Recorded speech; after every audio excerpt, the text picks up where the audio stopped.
Quando ero piccolo mi innamoravo di tutto, correvo dietro ai cani.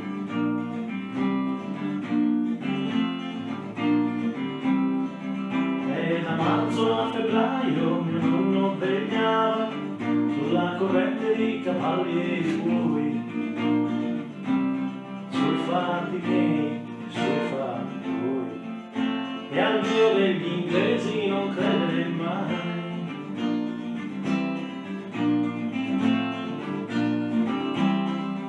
E quando avevo 200 ore, forse qualcuno anche di troppo, rubai il primo cavallo e mi fecero uomo, cambiai il mio nome in coda di lupo, cambiai il mio pony con un cavallo muto, e allora io perdendo